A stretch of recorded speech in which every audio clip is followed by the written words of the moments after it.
नमस्कार दोस्तों आज के इस टॉपिक में आज के इस वीडियो में हम बात करने वाले हैं कि आप एक सिविल जज यानी कि जो पीसीएसजे का एग्ज़ाम कंडक्ट होता है किसी भी स्टेट में, आप वो कैसे क्लियर कर सकते हैं। सिंपल सा वे है दोस्तों, उसी पे हम आज बात करने वाले हैं। तो सबसे पहले अगर आपने सपना बना लिया है जुडिशरी में जाने का, अगर आप लॉ कर रहे हैं या फिर आपका सपना है लॉ करने का, तो चलिए वो हम एक प्रोसेस, वो मेथड जानते हैं कि कैसे आप एक जज बन सकते हैं, जो कि सिविल जज होता है या फिर जुडिशियल मजिस्ट्रेट जो कहलाते हैं, क्योंकि सबसे पहला चरण वही होता है आपको जुडिशरी में घुसने का। तो मैं उसी पे बात करने वाला हूँ कि कैसे आप बन सकते हैं। तो अगर आप अभी 12th में हैं या फिर ग्रेजुएशन में हैं, अगर 12th में है तो सबसे पहले आपको किसी भी स्ट्रीम से ग्रेजुएशन करना होगा, चाहे वो बीए हो, बीएससी हो, बीकॉम हो, एनीथिंग, बस ग्रेजुएट आपको होना चाहिए। उसके या फिर एक और रास्ता है कि आप डायरेक्ट बीए एलएलबी साथ में कर लें। और दोस्तों अगर आप ग्रेजुएट हो जाते हैं तो आपको 3 साल की अपनी एलएलबी डिग्री पूरी करनी होगी। पहले आप 3 साल बीए, बीएससी, बीकॉम जो भी ग्रेजुएशन है वो कीजिए, उसके बाद आप 3 साल फिर एलएलबी कीजिए। अभी दोस्तों आगे देखिएगा, बहुत कुछ आपको ट्विस्ट मिलेगा इसमें। अब आपकी अगर आप 12th पास हैं, आपको एलएलबी की डिग्री मिलते मिलते 6 साल आपकी लाइफ की बर्बाद हो चुकी है। अगर आप ग्रेजुएशन के बाद एलएलबी कर रहे हैं तब, अगर आप डायरेक्ट बीए एलएलबी कर रहे हैं, बीएससी एलएलबी कर रहे हैं, तो 1 साल बचता है आपको, 5 साल में आपको आपकी एलएलबी की डिग्री मिल जाती है।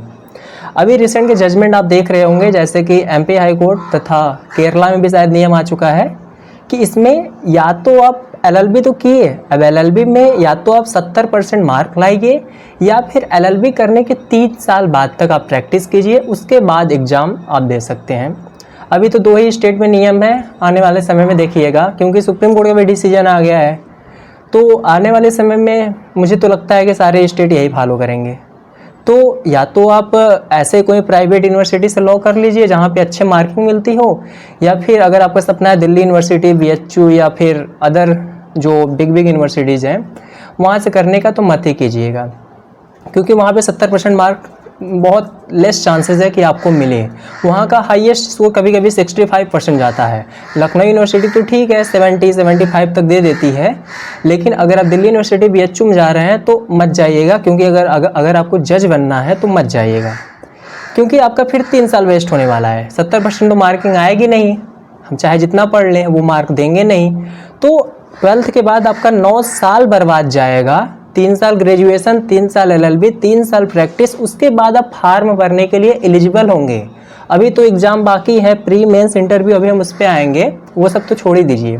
9 साल में आप बस एलिजिबल हो गए फॉर्म भरने के लिए। अब मान लेते हैं अगर आप 70% मार्क ला लेते हैं, आ जाता है 70%, या नहीं ला पाते तो 3 साल की प्रैक्टिस कर लेते हैं, तो 12th के बाद 9 साल आपकी ज़िंदगी बर्बाद हुई है। ठीक, अब उसके बाद का चरण देखिए। अब आपको पीसीएसजे का जो एग्ज़ाम होता है, चाहे यूपी का हो, बिहार हो, झारखंड, दिल्ली, किसी भी स्टेट का हो, आपको ज़्यादा कुछ नहीं पढ़ना है उसमें। मोटा मोटा एक हिसाब बताते हैं आपको दोस्तों। मैक्सिमम स्टेट में लगभग 20 सब्जेक्ट होते हैं, 15 किसी में 15 भी होते हैं, किसी में 20, किसी में और मैक्सिमम है। आपको 20 सब्जेक्ट लॉ के तैयार करने होंगे। अब उसमें होता क्या है, एक सब्जेक्ट, किसी सब्जेक्ट में तो 500 सेक्शन, किसी में 400, किसी में 300, किसी में 50 भी है, किसी में 100। ये हर एक सेक्शन के बारे में आपको जानना होगा। जैसे कि मान लो 20 ठो सब्जेक्ट है, एक सब्जेक्ट में किसी में 500 सेक्शन, किसी में 300, किसी में 400, किसी में 50, किसी में 100, 150 ऐसे। अब हर सेक्शन को आपको याद करना होगा। आपको याद करना होगा कि भारतीय न्याय संहिता के सेक्शन 1 में क्या है, सेक्शन 100 में क्या है। फिर आपको याद करना होगा कि कॉन्ट्रैक्ट के सेक्शन 1 में क्या है, सेक्शन 100। ऐसे 20 सब्जेक्ट आपको तैयार करने होंगे। ऐसे तो हर सेक्शन नहीं पूछते, लेकिन फिर भी जुडिशरी है, कहीं से कुछ भी पूछ लेती है, तो वो तैयार करने होंगे आपको। उसके बाद उसमें जो भी इम्पोर्टेंट सेक्शन है, मान लो 500 सेक्शन है, तो 500 में से जो मोस्ट इम्पोर्टेंट, फिर भी 150-200 तो होंगे ही, उस पर आपको 1-2 केस लॉज याद करने होंगे। तो अगर ऐसे देखा जाए तो 20 सब्जेक्ट का मिला के आप काउंट कर लीजिए कितने केस लॉज होंगे। ये तो लॉ का पोर्शन हो गया। आपको मिनिमम काउंट कीजिएगा कितने सेक्शन आपको याद करने होंगे। और हर सेक्शन पे ऐसा नहीं है कि बस एक लाइन याद कर लेना है कि हाँ फर्स्ट सेक्शन में ये है, सेकंड में, उस पर नोट मेकिंग करनी होगी, क्योंकि यहाँ पे प्री तो होता है, वो ऑब्जेक्टिव हो जाता है। मेंस में आपको रिटन लिखना पड़ता है, 1 से 1.5 पेज आपको लिखना होगा उस सेक्शन पे। तो उस तरीके से तैयार कीजिए हर सेक्शन को कि आप उस पर 1 से 1.5 पेज लिख पाएँ। तो ये तो लॉ का सिलेबस हो गया। उसके बाद आपको हिंदी भी पढ़नी होगी, इंग्लिश भी पढ़ो, ऐसे राइटिंग करो, पूरे वर्ल्ड में जहाँ भी जो इम्पोर्टेंट केसेज आ रहे हैं उसके जजमेंट्स को पढ़ो, सुप्रीम कोर्ट के जजमेंट को पढ़ो। ये सब तो ठीक था दोस्तों।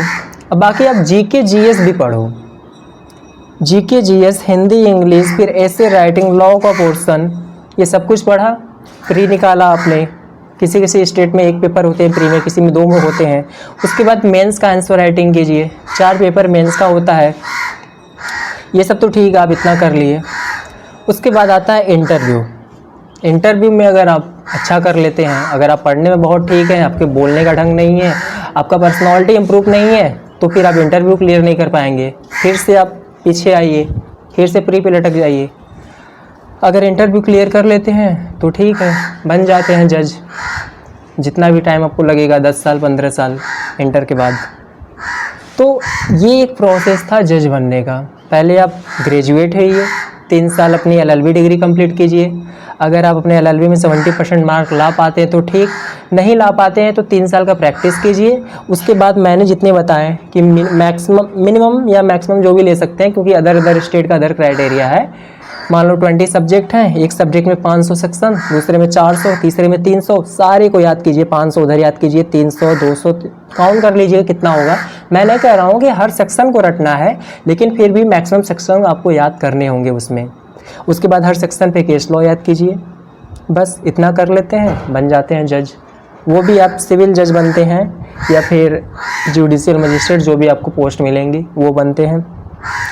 फिर प्रमोशन का क्राइटेरिया धीरे धीरे 8 से 10 साल बाद आप प्रमोट होके सीनियर बनते हैं या फिर डिस्ट्रिक्ट जज बनते हैं। फिर हाई कोर्ट तो लेस चांसेस है कि अगर आप जुडिशियल सर्विस से नीचे से उठ रहे हैं तो जो 5-10% चांसेस हो कि आप हाई कोर्ट तक पहुँचे, और सुप्रीम कोर्ट तो छोड़ ही दीजिए।